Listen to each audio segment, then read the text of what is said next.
Morning, Dave. We are now, we are just now live streaming, and we do have a quorum. If you'd like to start the meeting, we can call the roll. Let's call the meeting order at have 9:03, and we will take roll call. Paul, if you will. Yep, I will do so. So when I call your name, please confirm your presence. Paul Gerard, sitting in for Matt Zabo. Here.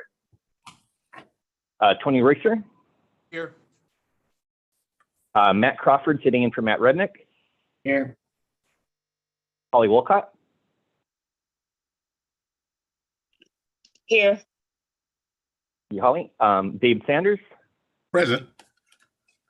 Thank you, Dave. Marlene Fonseca. Here. Chad Boggio. Here. Is there another JLMBC member who I did not call? That's four management members, 3 labor members, a quorum, and we're ready to start.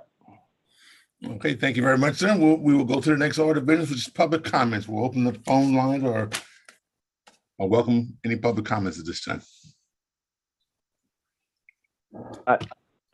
For anybody who's participating by phone, if you can press *6 on your phone at this time and announce yourself if you'd like to make a public comment on anything on the agenda today.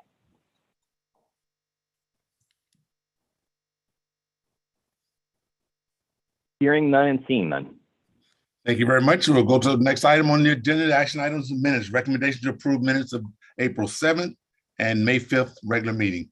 Is there a motion to approve the minutes? I move. Tony Royster. Is there a second? I'll second. Marlene Fonseca. Okay, motion is Okay. moved in second. Paul, we can take roll call or all in favor, whichever is easiest. We do have to do the roll call for our teleconference meeting. So we'll just do in the same order that's listed on the agenda. Starting off with Paul Gerard. Aye. Your vote. Paul votes aye. Tony Royster. Aye. Tony votes aye. Matt Crawford. Aye. Matt votes aye. Holly Wolcott. Aye. Holly votes aye. Dave Sanders. Aye. Dave votes aye. Marlene Fonseca. Aye. Marlene votes aye. I believe I saw Jennifer Gundel come in, sitting for Paul Beachley.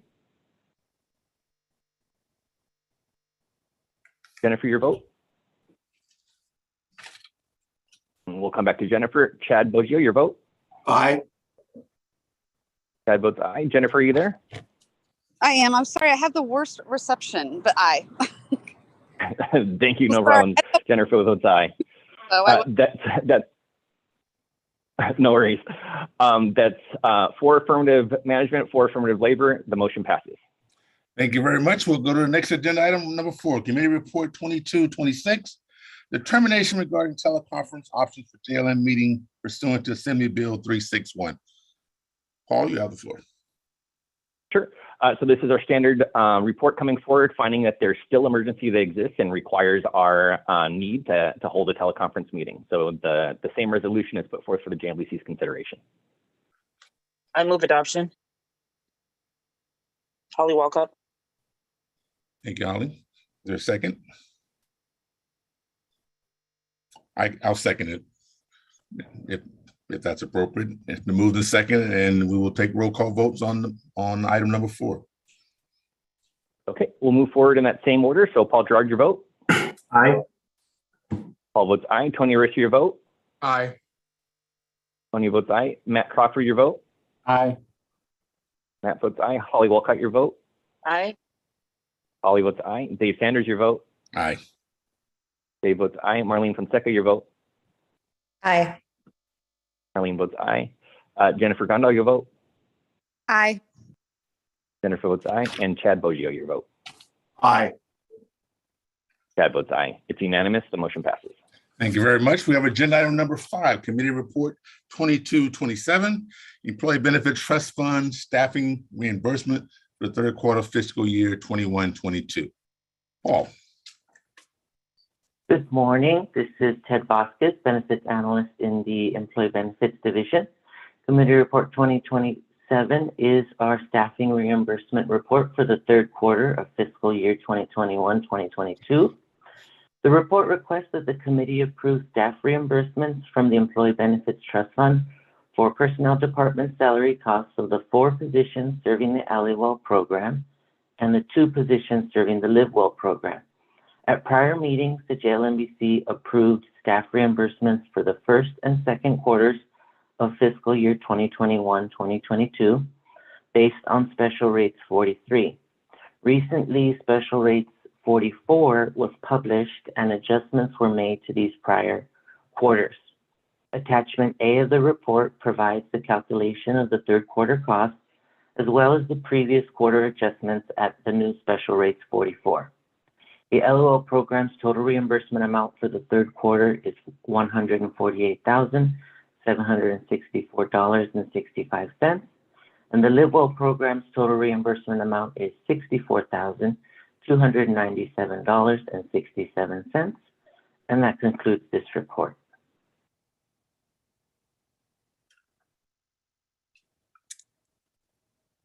Any questions, comments from committee? And we need a motion to adopt this report also. Tony Royce, I move we accept the report. Second, Holly Walcott. Moved in second to adopt the report, and we'll take roll call. Okay, we're going to go in the same order again. Paul Gerard, your vote. Oh, I'm sorry, this is Aye. Paul. I apologize. Yes, sir. Your adopting report, isn't there a recommendation in the report? Are we adopting the recommendation? That is the motion, I believe. Am I correct, Tony? Yes, to adopt the recommendation of the report. Okay, thank you. Thank you. Okay, thank you for the clarification. So we'll go start again at the top. Paul Gerard. Aye. Paul votes aye. Tony Reiser. Aye. Tony votes aye. Matt Crawford. Aye.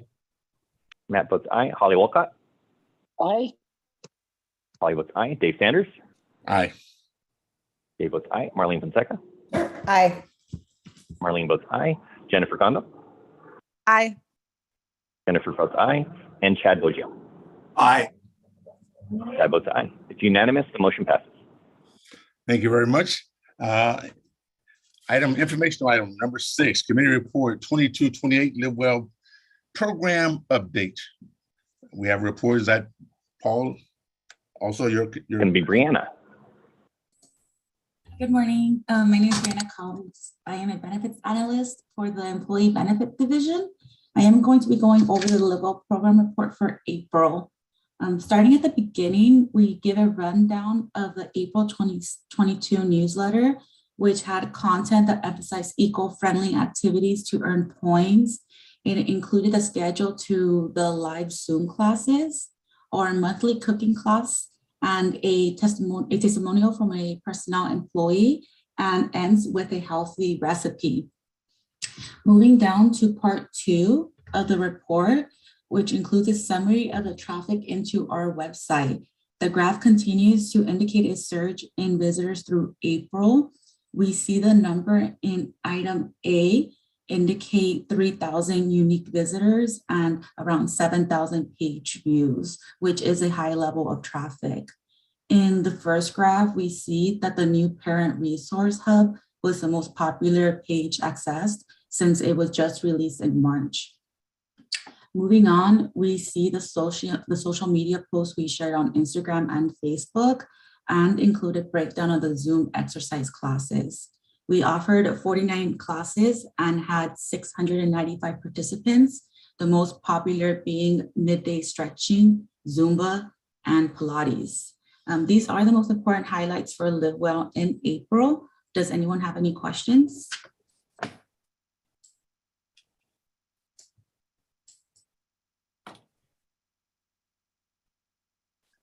Hearing no questions from committee at this time. Thank you for the report and welcome. Thank you. Those are the concluding items, and we're at item 7 if no other reports by this time, Paul. Item 7, requests of future agenda items. Are there any from any committee member?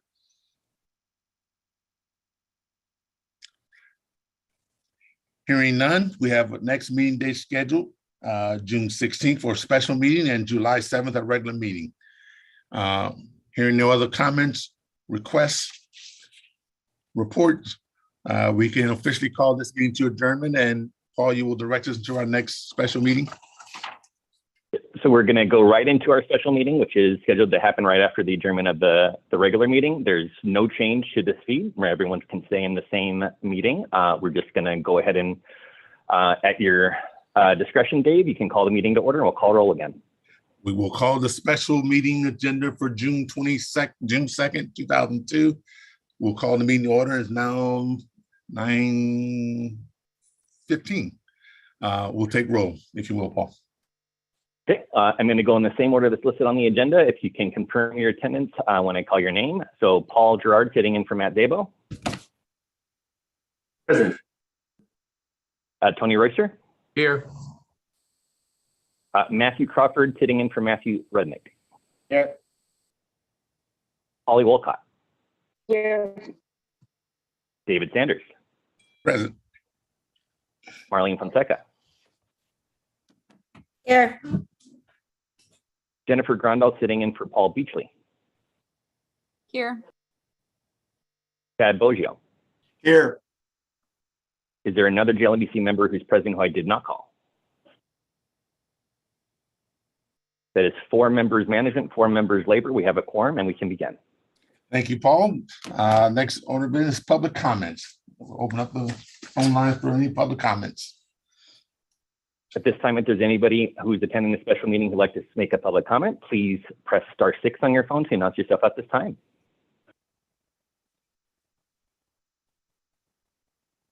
Hearing none and seeing none. Thank you very much. Next item, action items, committee report 2229, health plan service request for proposal, pre-award negotiation, update, and final recommendation. We'll turn it again over to you, Paul, for your committee. Thank you. So Paul Mikowski from Employee Benefits. I am here with all the members of the Health RFP Review Committee, which includes Shauna Janeway as the labor representative, Paul Weber as the management representative, and our Siegel and Keenan consultants. We have a lot of material to go through in this report. I'm going to try to keep it concise, but still give it the justice that it needs. We're going to be going through and pass off the conversation to our consultants a few times. We want to hold this dialogue a little bit openly and allow anybody to speak. And to that same degree, because of the context in this information, I want to make sure that the JLMBC is able to interject whenever you have a question as we're going through this massive document. No need to hold your comments until later. We'd like to start off with just a brief recap as to why we're here, how we got here. So after the cancellation of the RFP in last year for help, we redesigned the process. Through that redesign, though, we were doing it intentionally to limit risk, but we removed some key components that allowed in prior years for the review committee to examine and discuss with all the proposers during the process. So we had to use section 7.1 of the current process to be able to have that conversation, as we saw a lot of components within each RFP that were confusing, that didn't make a lot of sense and didn't come out to the expectation that we could understand. So through that action at the JLMBC's last meeting, we were able to hold those pre-award negotiations pursuant to section 7.1 of the RFP. And we focused on 6 main categories within the proposals that we were seeing, which was the ones identified in the report here, the impact of having a third plan introduced to the LOA plan, this concept of re-rating and what it meant towards the overall concept of the proposal, what we saw for performance guarantees, what we saw for proposals on rate caps for each proposer, the largest concerning and clarification that we need and confusion from this report was just the overall premium cost, how the calculations came to the calculations that were proposed in the report. And we had a few other issues in specific responses to the questionnaire that each proposer gave. All of the confusion, all of the clarification that we needed and the reason to go to negotiations at this stage, what is outlined further in the report under each section. And I'm going to briefly touch on each one, not to get too far into the weeds unless there's specific questions on each. But with the Anthem proposal, the only proposal received on the network plans RFP, we saw some very confusing information when it came to the overall rate proposal. We did not understand how they came to the figures that they came to in their proposal itself. Additionally, we had some confusion over the rate cap concept and their proposal to re-rate. Through that discussion, we came out with the result that's listed here on the screen at this moment in time. So the original proposal had a general increase amount fluctuating somewhere at an average of 27%. It also included a re-rate option. So the re-rate concept, as written in the report, is a term where the proposer says when their enrollment changes by a substantial figure, whatever they identify as being a substantial figure, they reserve the right to be able to re-rate their entire offer. So where that's problematic and where it's concerning and confusing is that would be a very big effect on the LOL plan, on its membership, and on employees. So if we advertise a rate through open enrollment, this is going to be the rate in January 1st. If and when the proposer or the insurance provider identifies that the re-rate clause is triggered, they can re-rate their proposal and then change that premium mid-year at some point, which would be extremely problematic for plan administration because we have to make our changes within the program, and then we have to deal with the effect of that change, which would be a significant cost change, allowing members to actually change their coverage mid-year. It's a big component, and it's also a component where a lot of unknowns could happen. The re-rate could go up, it could go down, it could massively change their amount that's being proposed. And then the concept of rate cap is where there's a specific amount or a potential guarantee that we have for future years. Each of these proposals is generally guaranteeing their rate for just the calendar year because of the nature of how difficult these calculations are, using all the different factors involved in determining what the plan's going to look like, what the cost of the claims, the incurred expenses are going to be to come to that final premium. The rate cap allows the health plan, LAL, to understand and have a guarantee on what next year, when they redo those calculations, might cost as a maximum figure. We got a confusing understanding from the original proposal that we saw in this dollar amount. And then I'm not saying a lot about the percentage increase, but the percentage increase of 27% was a result of multiple different figures throughout the proposal that we didn't understand which one was the correct one. Through this clarification discussion and to preface as well, each proposer, all three proposers, Anthem, United Healthcare, and Kaiser, all had the same experience and same process as we went through to be able to go through this clarification and pre-award negotiation. So none of them knew what else was happening with the other one. Each of them was talked to individually by the review committee and then submitted their responses to our questions in writing. The result of that for Anthem results in the two options here on the screen. They had identified that their original proposal could not support 3. They had to provide a change to be able to support 3 carriers. They did clarify their rates for us of what their rates under the original 2-carrier model would have been or were supposed to be. And they did clarify the re-rate option for us, identifying that there would not be a re-rate option under a 2-carrier model, but there would be under the 3-carrier model. And then we also got, yes. Can you sort of summarize the logic behind why their cost is different based on how many other providers or how many other carriers there are?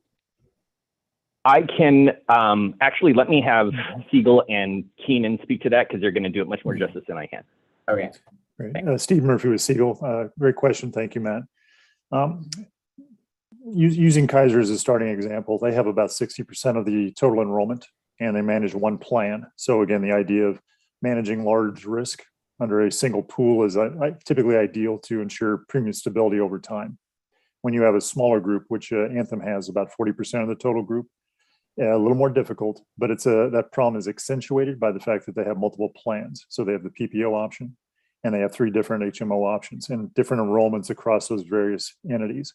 So the idea would be I'm kind of going into a plan you're assuming I'll have a certain amount of bodies and I'm anticipating what the cost will be and can I cover that?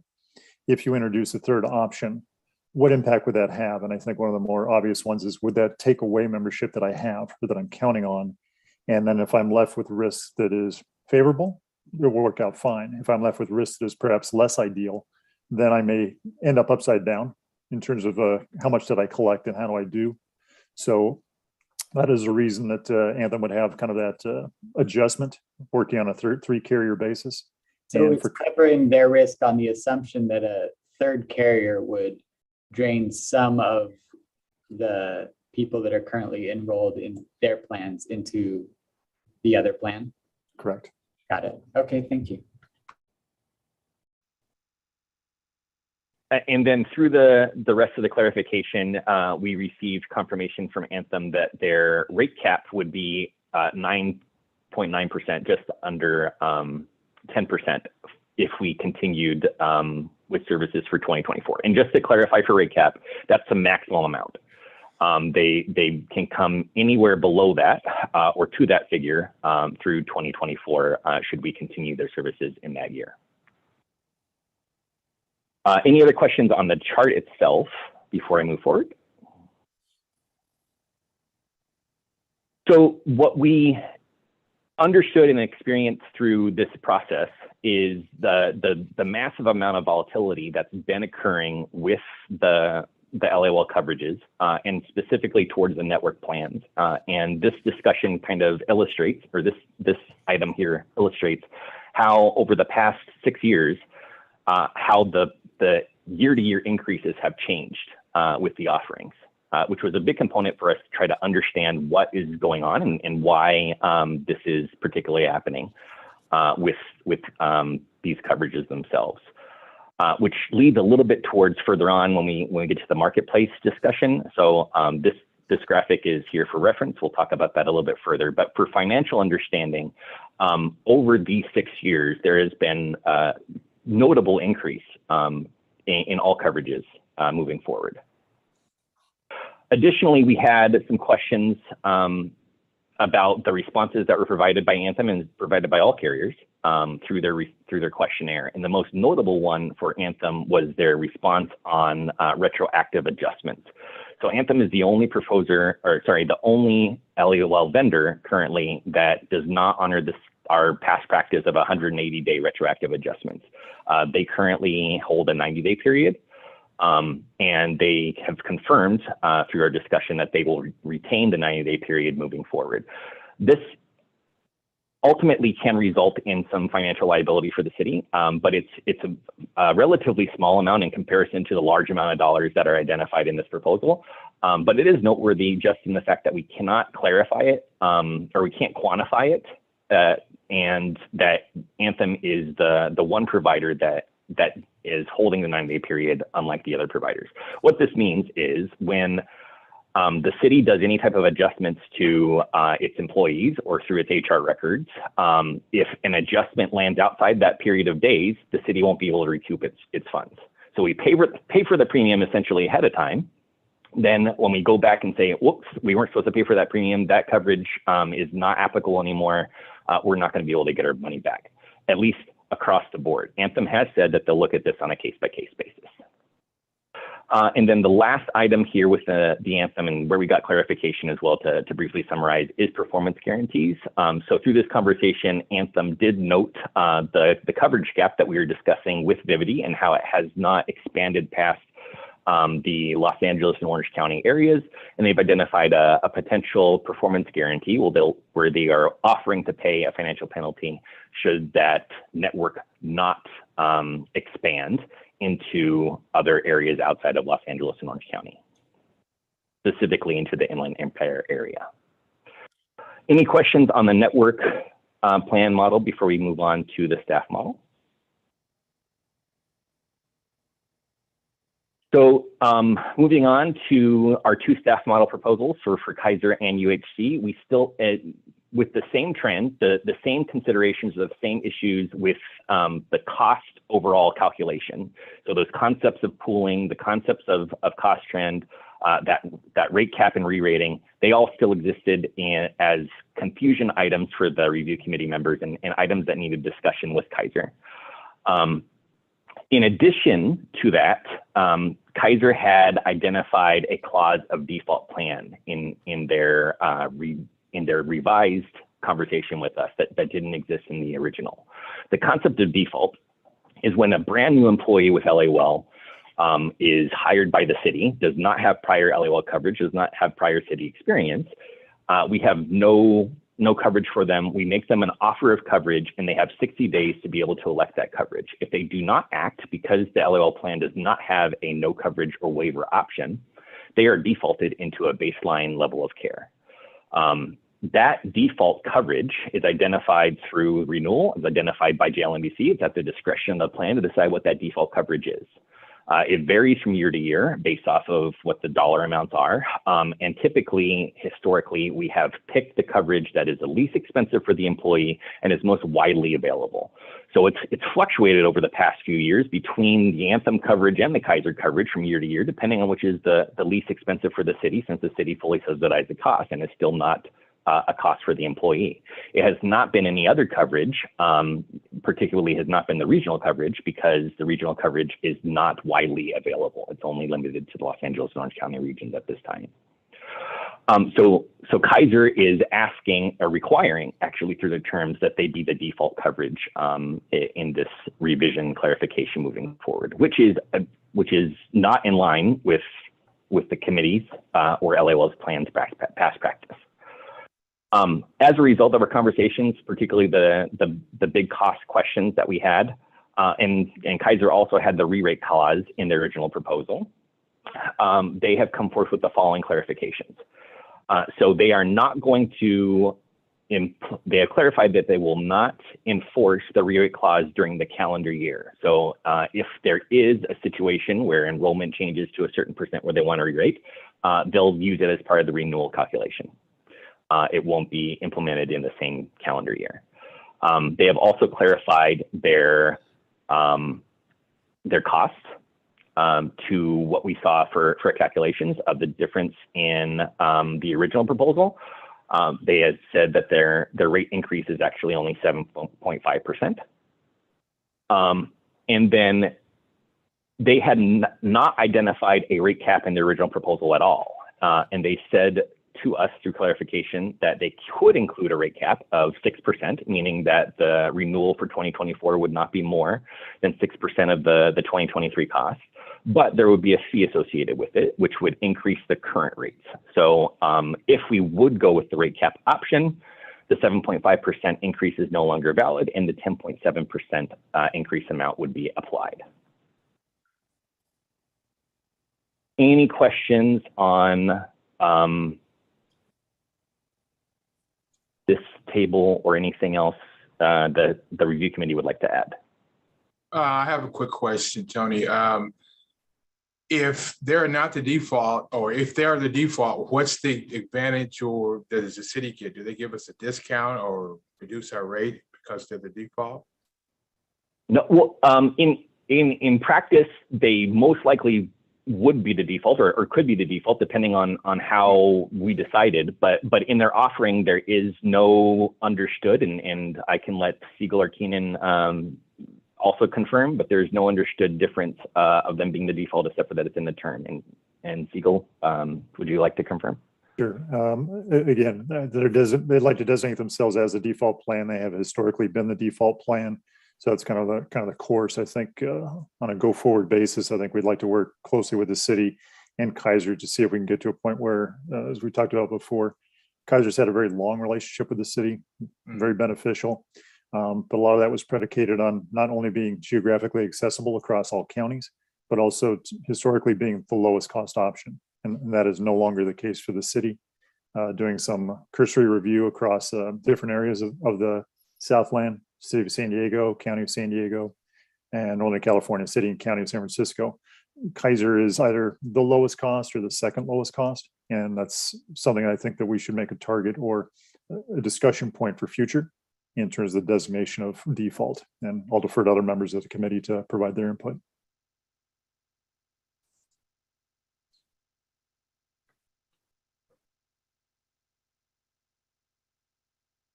Yeah, and I'll only add to what was already said, and what I already said is this conversation, this idea of default is something that maybe other plans have more rigid rules around. We do not have rigid rules outlining how default is determined, except that we have the full option and past practice of selecting it.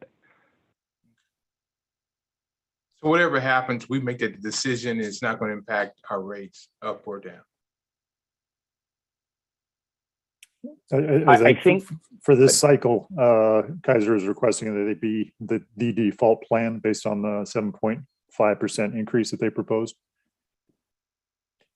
Okay, if we don't do that, would it be 10.7 or higher? I don't know if we have the exact question to that. I think that, or answer to that, I think it'd be worth, if there are issues or concerns with that designation, that's probably something we can take away and confirm with Kaiser. Okay.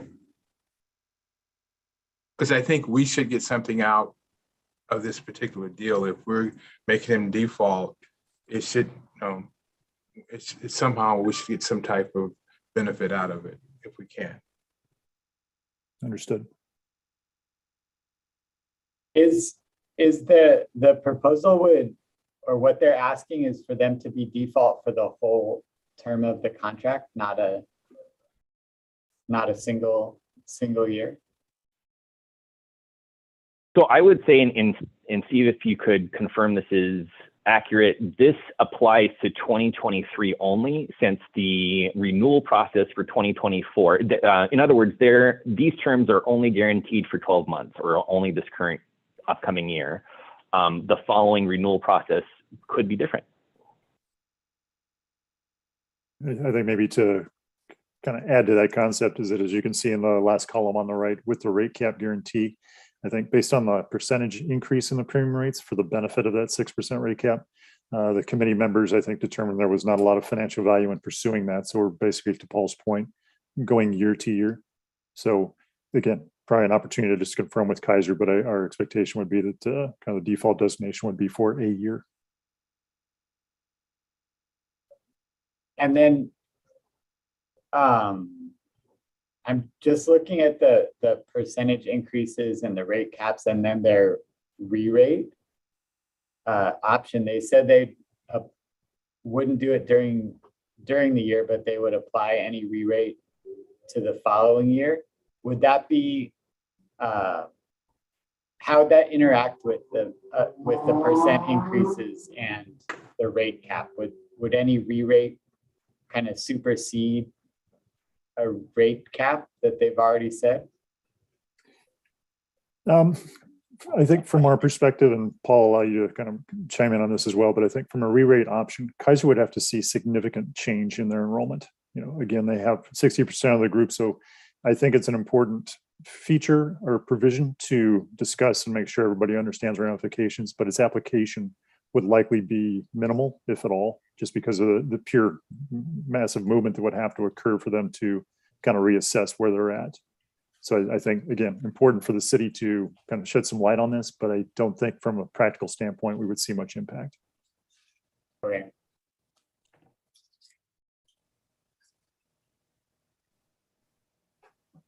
Any other questions on this chart?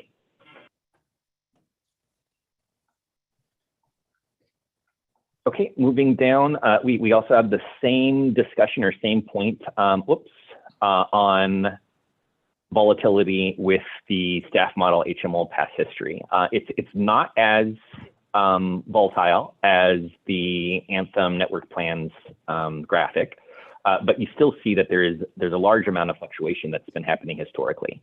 And then for financial reference, for a member, cost has increased quite a bit for the premium itself over the years, but the subsidy for the most part has covered everything based off of the way that the city has identified how the subsidy is met, since it is coded within the ad code and MOUs to meet the Kaiser family premium.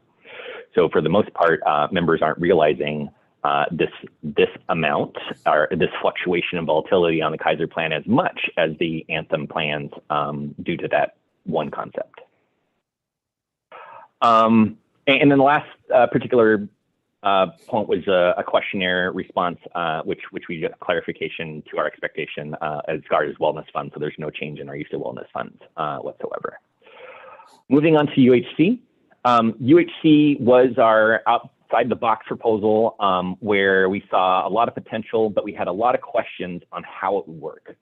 The main question that or the main concept that we really were trying to grapple with in seeing what they were proposing was how enrollment would actually work through two different concepts.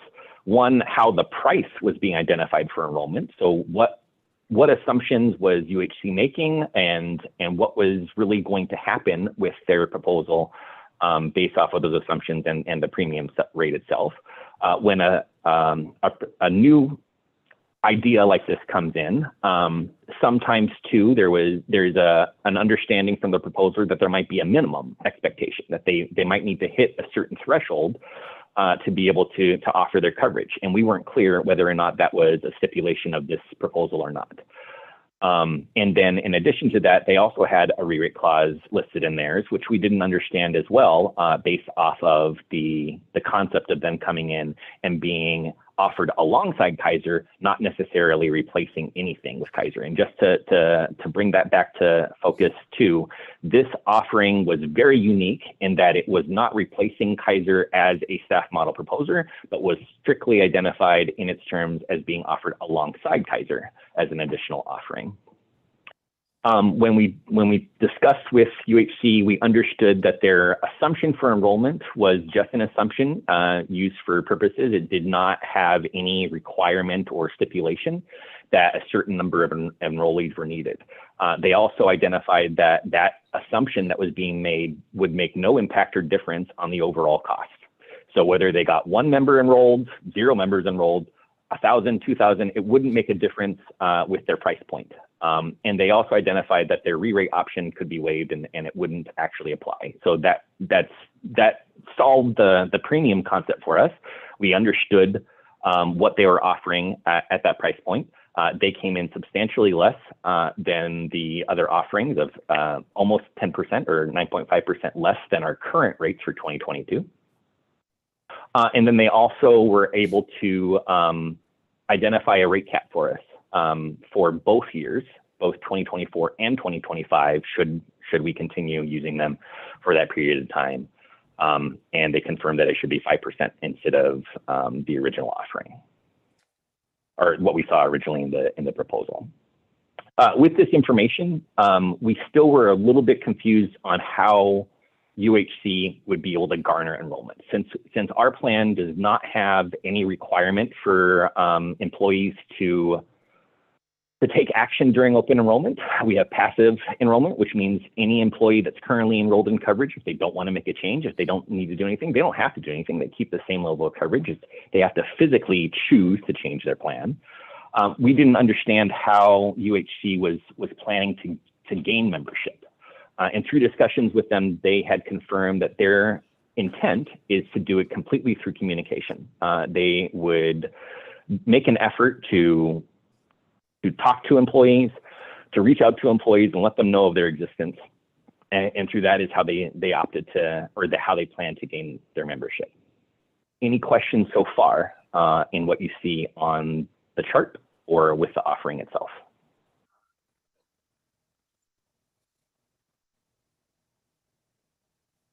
Okay, so, and then the last component in this was we also had a question on UHC's questionnaire and their ability to handle condition management and provide us reports, and they confirmed our understanding better that they could comply and provide us the reports we were asking for. So that is a very, very concise summary of were with the, is there a question?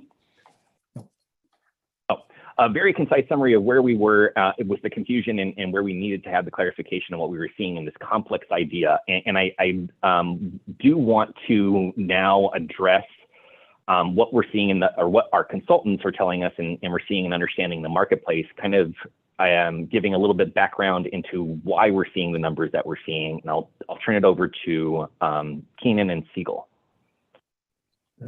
Paul, if you don't mind, I guess I'll go first. I think there are a variety of factors. I think the most obvious factor impacting current rates is the COVID pandemic. And I think if you just look longitudinally back in 2020, when we initially went through the pandemic, the floor fell out. Basically, with the suspension of services, everything was either postponed, deferred. And I think what we're beginning to see now as we kind of emerge back to a little more normal state is that there is a kind of a backlog of requested or necessary services that are now being kind of run through the system. So we're seeing kind of, if we saw a 20% drop because of COVID, we're starting to see the inverse of that, which is now people going back in and receiving services. So whether it's Anthem, United Healthcare, or Kaiser, they're all trying to kind of get a sense of when do we level out, big dip, big spike. And I think we're trying to figure out where that goes. CMS reported about a couple of weeks ago that what they're seeing right now is kind of what they expected, which is kind of this rebound of activity based on postponed or avoided care. And we're going to see some increased kind of rates from a commercial perspective. So again, health plans for employees rising at kind of the levels we're seeing right now. But the expectation is by mid-decade, we'll probably return back to kind of a more normal trend level and see that through the remainder of the decade. So I think right now we're in a very unusual point in time where there's a lot of kind of uncertainty. And I think that's reflected in kind of, to some respects, the conservatism associated with these renewals. So I think, again, working with the committee, I think the expectation is that while we would ideally love to see some guarantees in terms of costs, the carriers are still, I think, a wee bit conservative in terms of what they're willing to put on the table. So those are not of large value to the city. And consequently, I think the idea is that the city is modified over time in terms of, extending a contract over 3 years, trying to extend and kind of develop those relationships and go through, having enough time to get through renewal cycles to the point now where it's like 2 years may be more appropriate with respect to trying to get a sense of getting through this point in time, and then also seeing what the future may hold and see if we can lock into some other issues. There's a lot of items here that are kind of relayed here in terms of kind of cost drivers. Obviously, COVID is one of them, legislative compliance. But in the end, we're kind of seeing that. And I was at a meeting yesterday, and anecdotal, but one of the board members commented that their constituencies were kind of talking to them and saying there's a bit of a backlog associated with Kaiser. And that's not a reflection on Kaiser negatively or positively, but just the sense that people are trying to get back into the system to get resources or services completed that were postponed during the initial stages of the pandemic. So anecdotally, that probably again confirms kind of what we anticipate to occur over probably the next 12 to 18 months.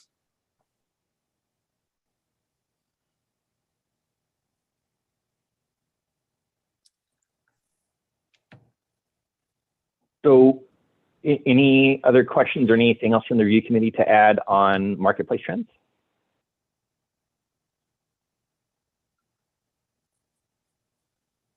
So moving on, this leads a lot for us trying to set the stage and understand where the overall cost through these proposals is landing. So the next few charts are providing information based on current enrollment, which is always, it's the best model and the best way that we have to be able to look at what anticipated costs and changes will be. However, just on the nature of how our health plans work, it is always a moving target. People can change enrollment through life events. They can change enrollment through open enrollment and through other options. So it's never a completely finite figure. But these estimates are current enrollment from current plans based off of what we're seeing in the proposals.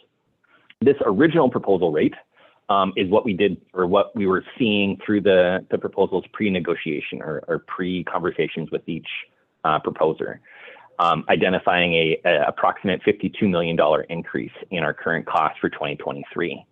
After our conversations with each proposal, under a 2-carrier model, which would not include any re-rate option for Anthem or Kaiser, at least not in current year.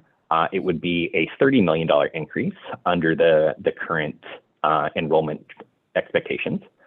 And then under a 3-carrier model, it would be a $35 million increase in inclusive of the rate options that were provided by Anthem and Kaiser.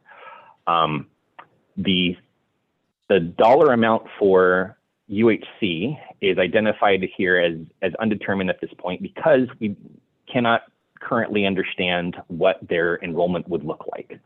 And I would also want to note that the network plans option for Anthem under the 2023 would include a re-rate option under this model, but is not included in that financial figure.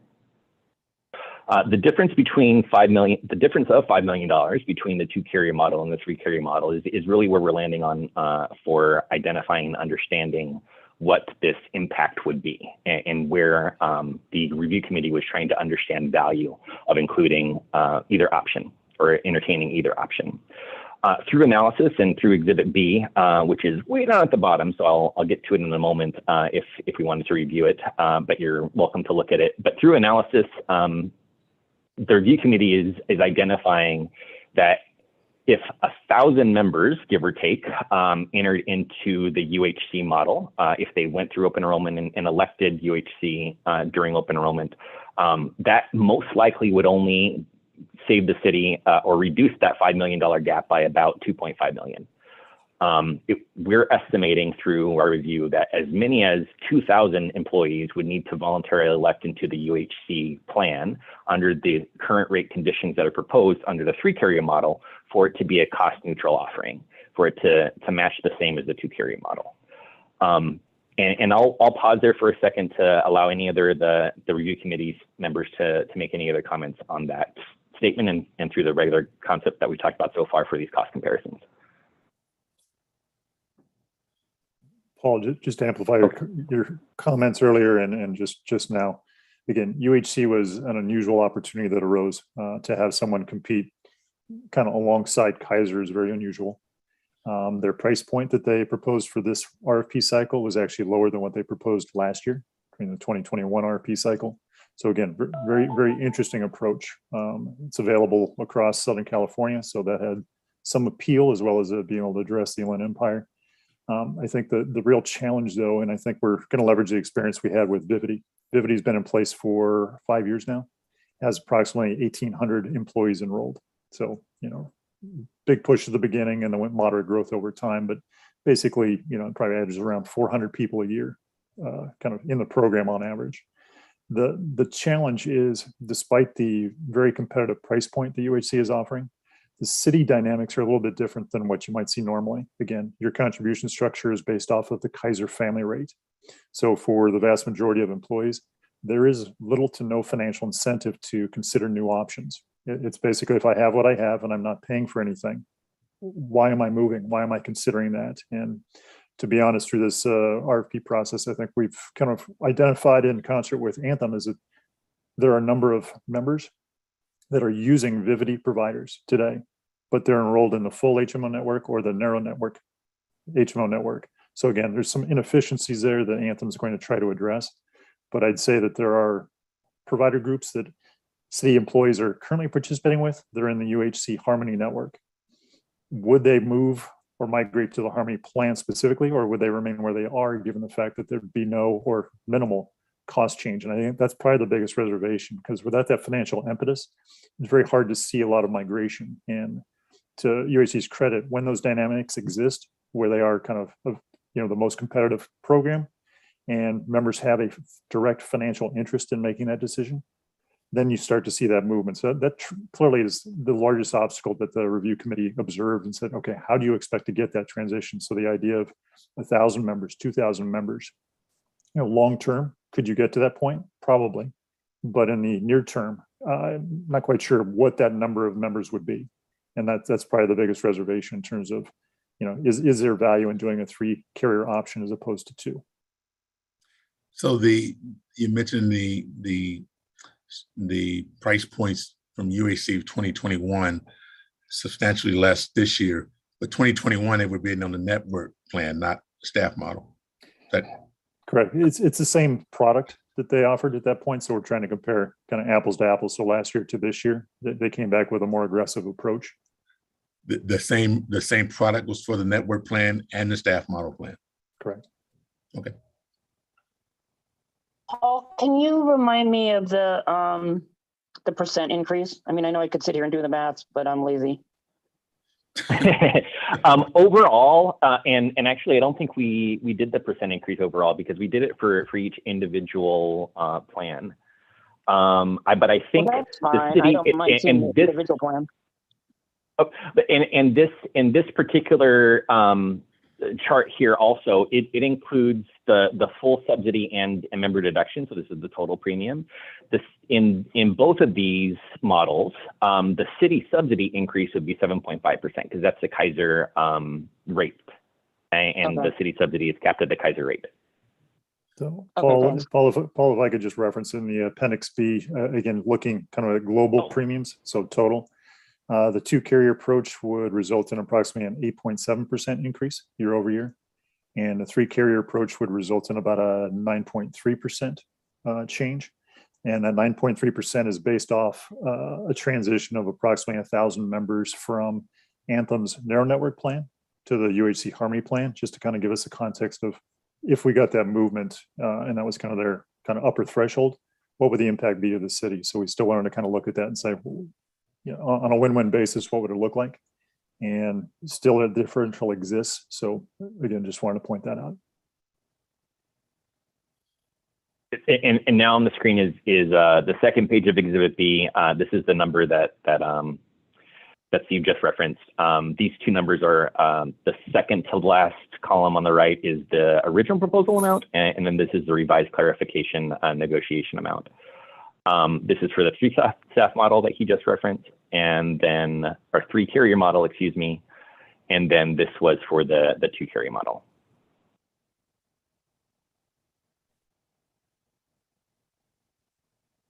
Thanks. Okay.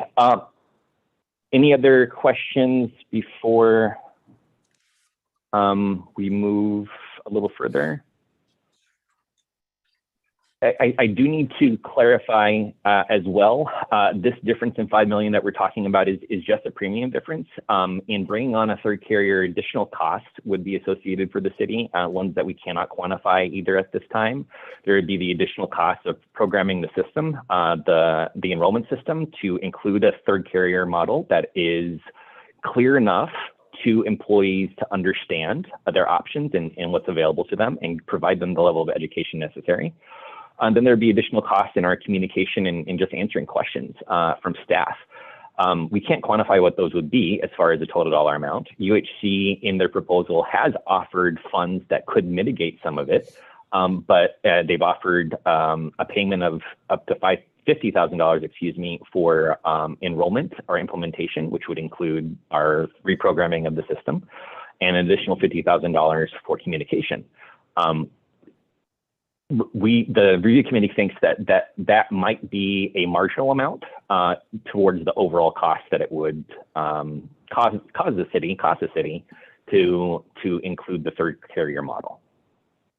So overall, if I could move down to the subsequent page, the members' experience in this proposal or in the proposals forward would create a potential change to out-of-pocket expenses, but relatively minimal to most of the plans that are currently being offered.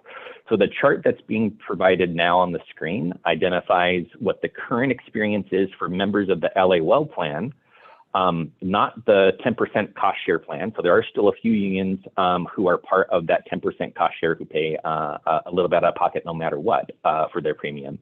But this chart references the full-time employees who are on the regular LA Well plan and what their anticipated biweekly deduction change would be under the clarified model where either a two carrier or three carrier would exist. That price difference listed there on the far right column would be what someone would expect to see. It's an estimate on their paychecks. So only the family level coverage for narrow and would be affected by someone's paycheck.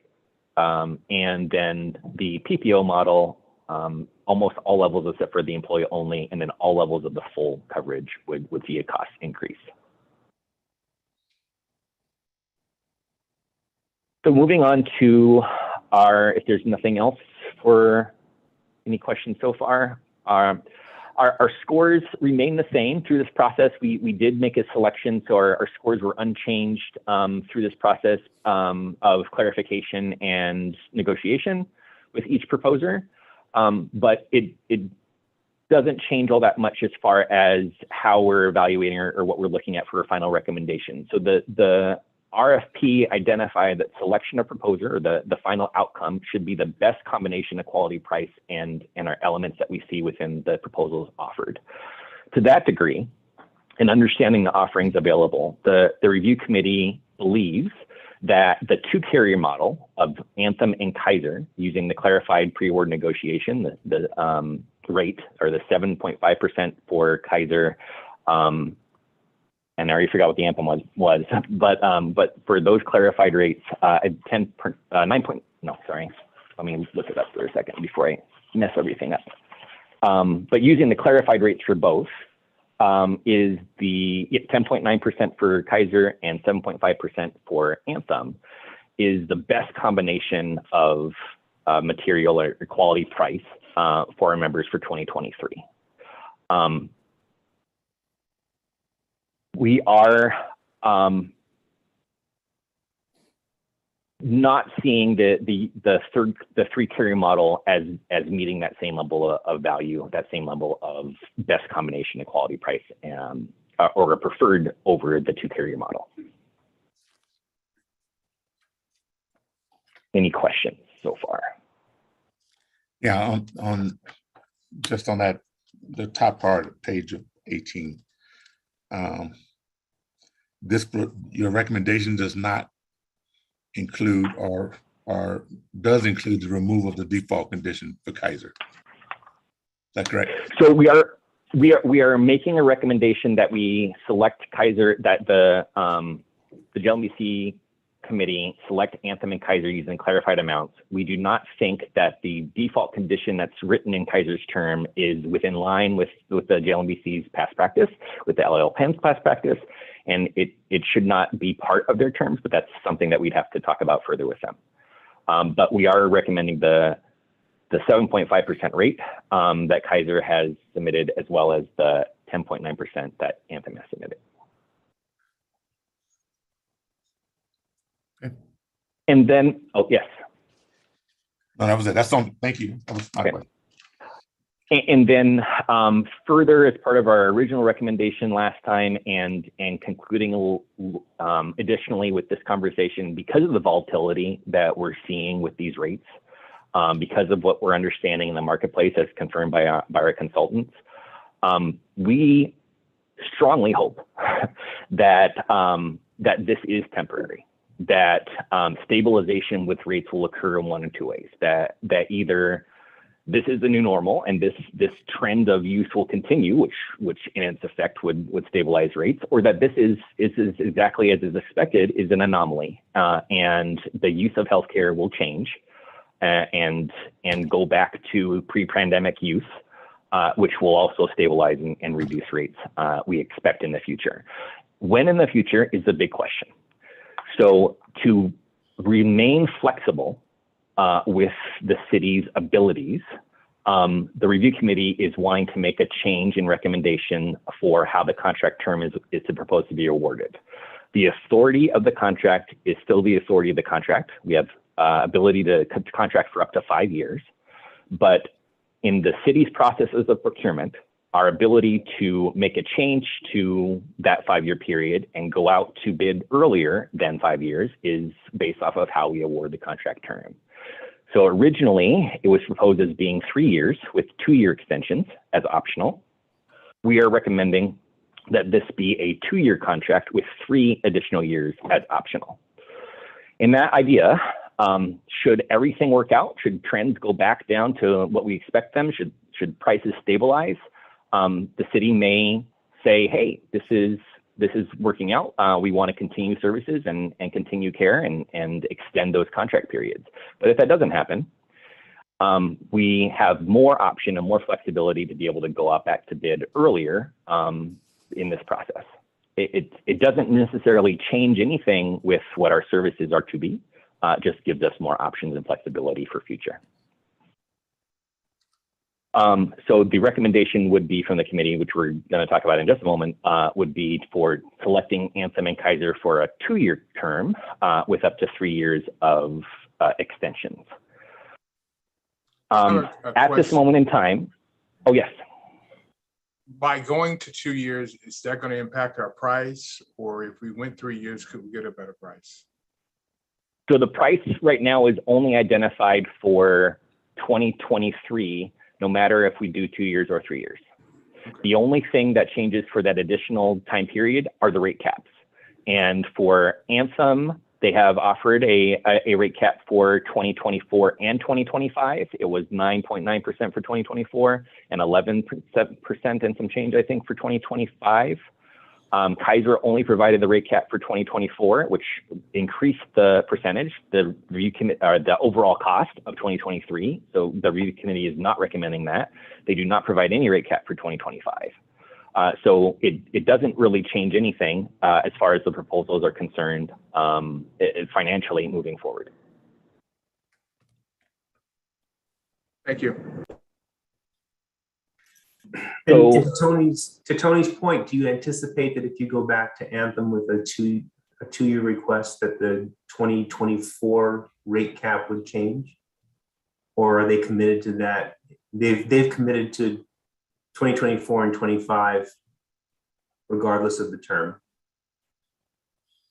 I think the best answer to that, and I'll let Siegel and Keenan chime in, is the proposal is the proposal. It's now public. It is probably not going to change, but I'll let Siegel and Keenan chime in. Paul, that's an important point, but I think to Tony's question, which is, if we gave a 3-year contract, would the terms improve? Would we get some better rates, or to some extent a better rate cap? And I think based on the proposed rate caps that were offered, we would hope that the market would kind of stabilize and return to normal. So those rate caps would be kind of excessive anyway. So it doesn't appear to be any real financial value to the city in terms of extending an additional year for the rate caps that have been offered.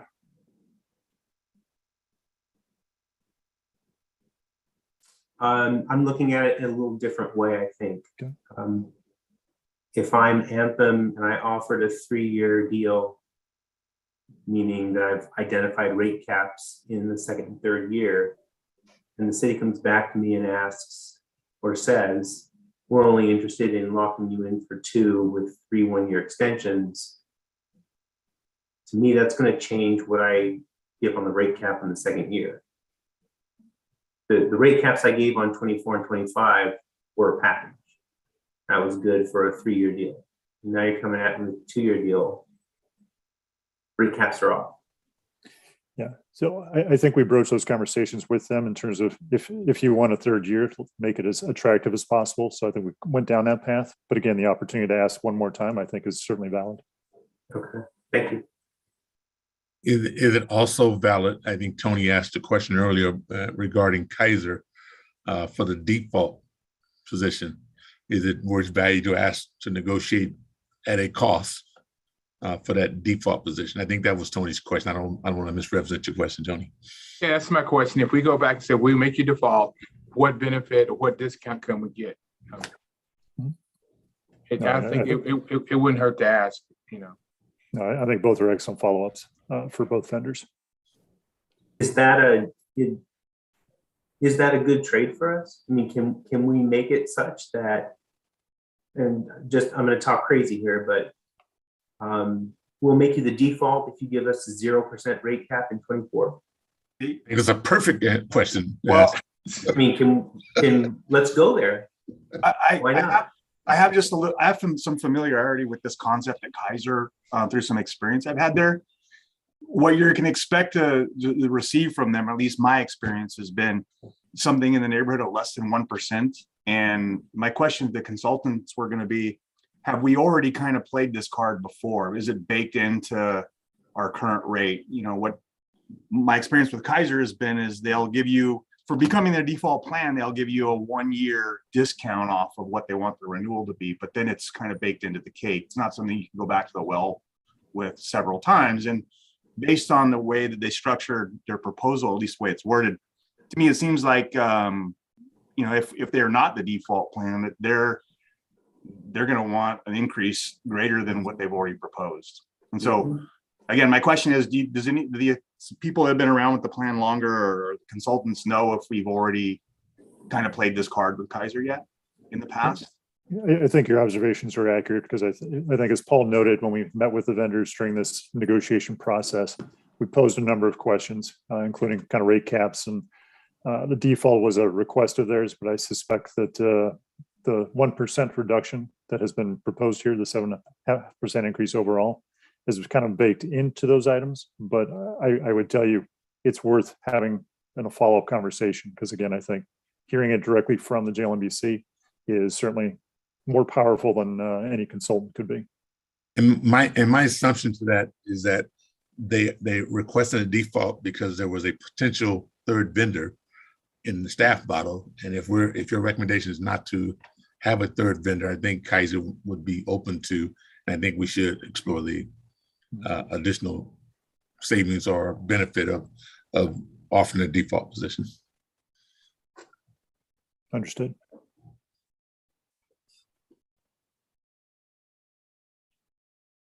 So we have a couple paths forward, it sounds like, and additional things to consider kind of in moving this through. Traditionally, the JLMBC has wanted to hold interviews with each proposer for help. And I don't know how long that's been as a tradition, but traditionally that's been an option that the JLMBC has wanted to exercise. And in our conversations or in our process, that interview itself is a public forum interview. It can be used to explain positions. It can be used to talk directly with each proposer. It cannot be used to negotiate or change terms. And through this process in concept 2, it needs to be done before we go through the final recommendation from the committee to be able to get to a contract, an executed contract. So the original way that we had written this report was to identify these two paths where either the JLMBC can opt to hold interviews to talk with each proposer at your discretion, which no recommendation from this report would be taken today. You would not recommend to move forward. You would instead instruct staff to schedule interviews with whoever you'd want to interview, if it's all three, if it's just one, but have that interview in a public forum. The other option was to not hold interviews at all and adopt the report or adopt a motion, whichever recommendation you like, based off of this to allow us to move forward. Now it sounds like there might be a third option where you have us go back and talk to them separately under our RFP process or through the conditions outlined in the RFP, and then come back with a subsequent report before an action is taken. So it sounds like there might be three paths forward. We could potentially do interviews first, then go through discussion again with each of them or with whoever is appropriate to move forward with. But that's what I'm hearing are available for the committee to consider. And I should probably also say, we still have a clock. We are still trying to come to a final recommendation landing so that we can get the next step, which is the plan for the overall plan of all benefits, not just medical coverage, for 2023 before the committee for adoption and submission to City Council. And we want to do that preferably this calendar month so that we can have City Council approve at the beginning of the fiscal year what the 2023 plan is going to look like. So we're looking for, go ahead, Tony, I'm sorry. No, I didn't This is Holly. Sorry, my camera's not working. My question to everybody on the JLMBC is, do we see any benefit of interviewing? I mean, because I'm not seeing it, but that doesn't mean I haven't been on the committee long enough to. I think that is the question on the floor from committee members. Yes, sir. I don't know who's speaking now. Just to maybe put a finer point on the question, to those negotiating with the providers, do they think that holding interviews by the full committee will lend them any leverage in their negotiations? Right, exactly. That's the question. Yep. Especially noting what Paul said, that the interviews being in public cannot be used, at least for overt negotiation.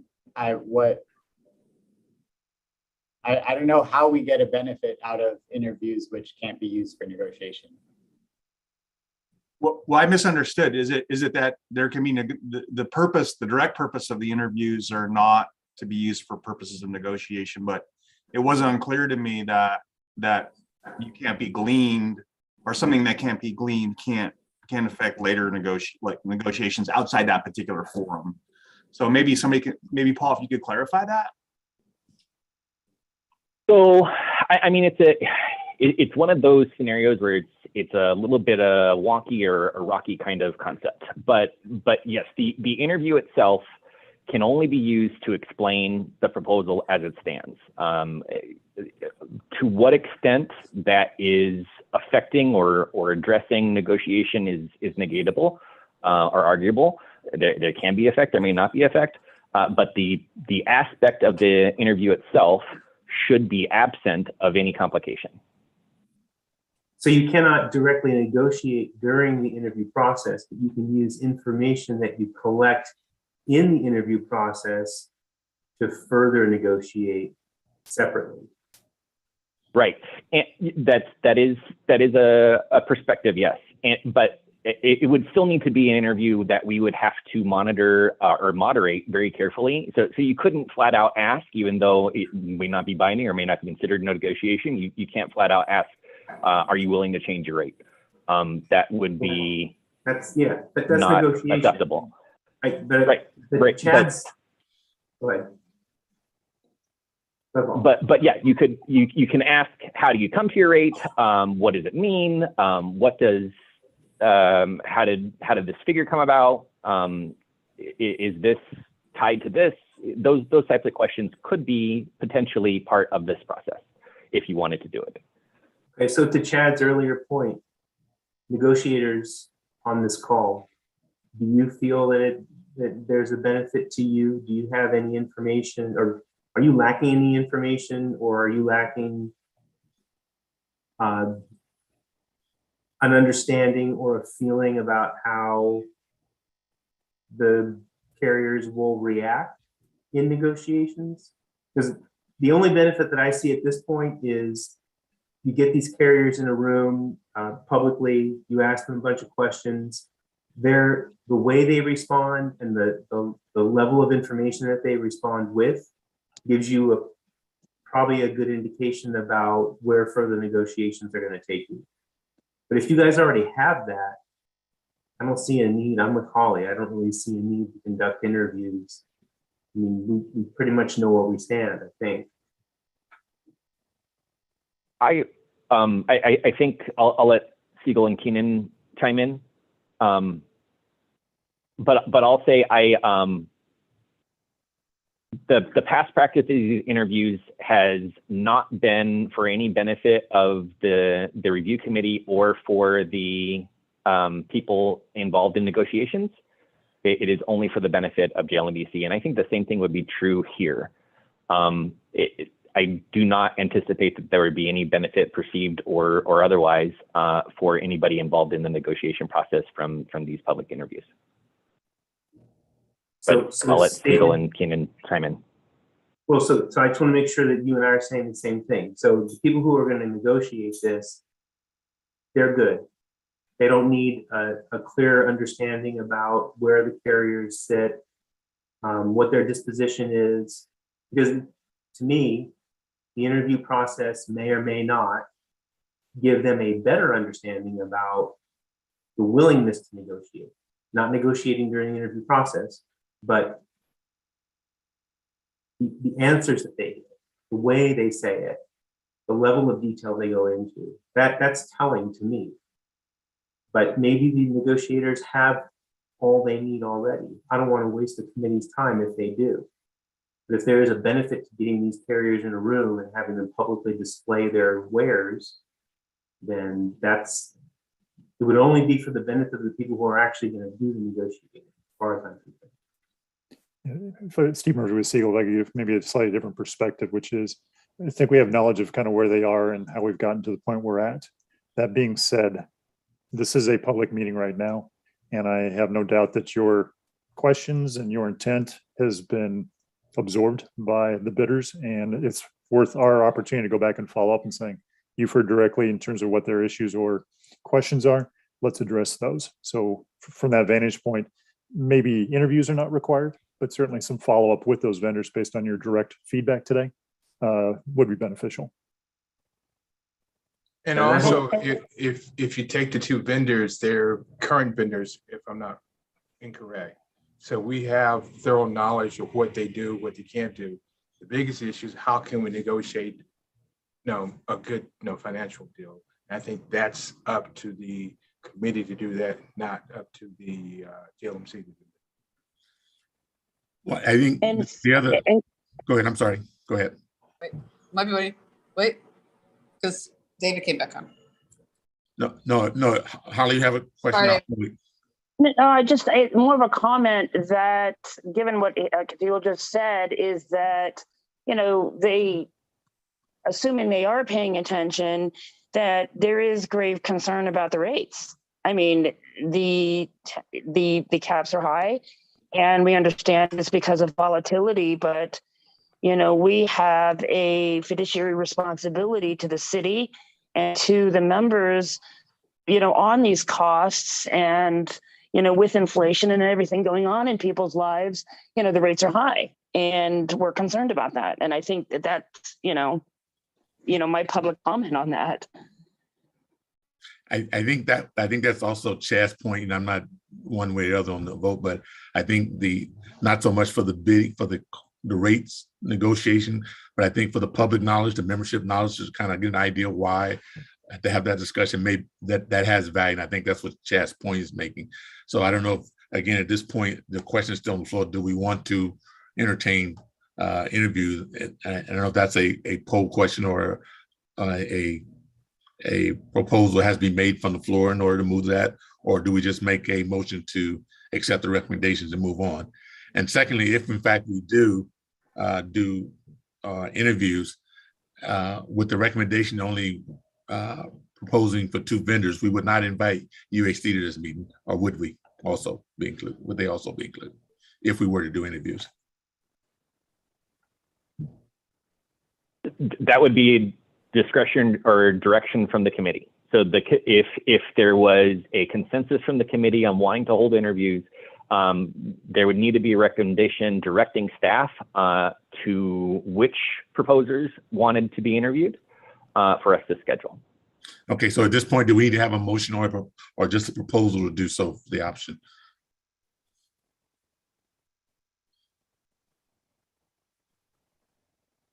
Sorry, a motion to what, David? Do we have to have a motion if you want to exercise the options for interview, or can we just make that proposal if that's what the will of the body is to have interviews? Does that require a motion?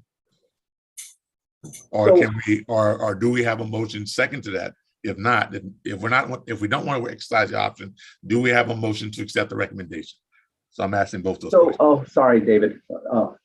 So for the agenda, we have the items that are before the committee, which is the recommendation. Now, if the committee wishes to conduct interviews, it's not unclear for me from the agenda what that is actually an agenda item to be considered.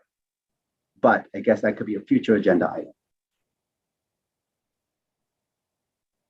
Okay. Right. It would need to be, if you wanted to do interviews, we would need to not have you adopt the recommendations report and make a new agenda for a future agenda item, as Charles said. Okay. So Charles, for point of order, do they need to make a motion to determine which avenue they want to go, or could they do a poll? I move we adopt the recommendations of the report.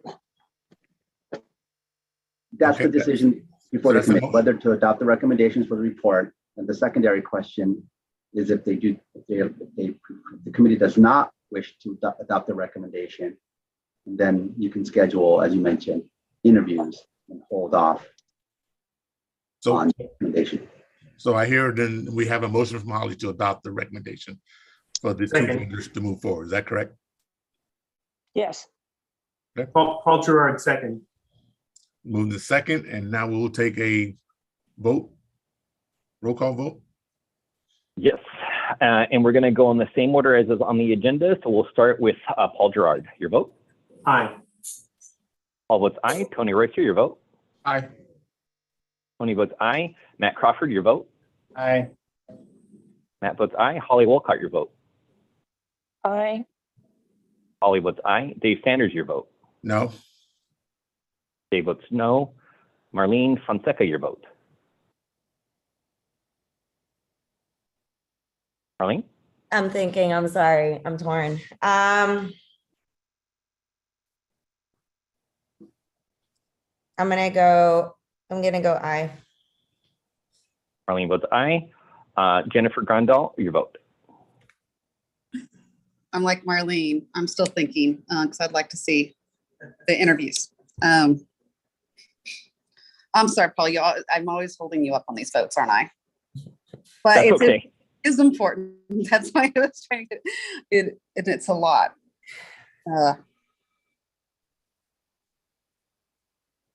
I'll vote aye. Jennifer votes aye. Chad Ogio, your vote? Aye. Chad votes aye. That's 3 affirmative labor, 4 affirmative management. The motion passes. Thank you, Paul. Is that the only move to the next agenda item? Thanks. I know it was long. Appreciate the input. So if that's the only additional item is adjournment, is that correct? Is that where we are? Request for future agenda items. I'm sorry. Yes. Are there any? Hearing none, our next scheduled meeting is June 16th for special meeting, and then we'll entertain a motion for adjournment.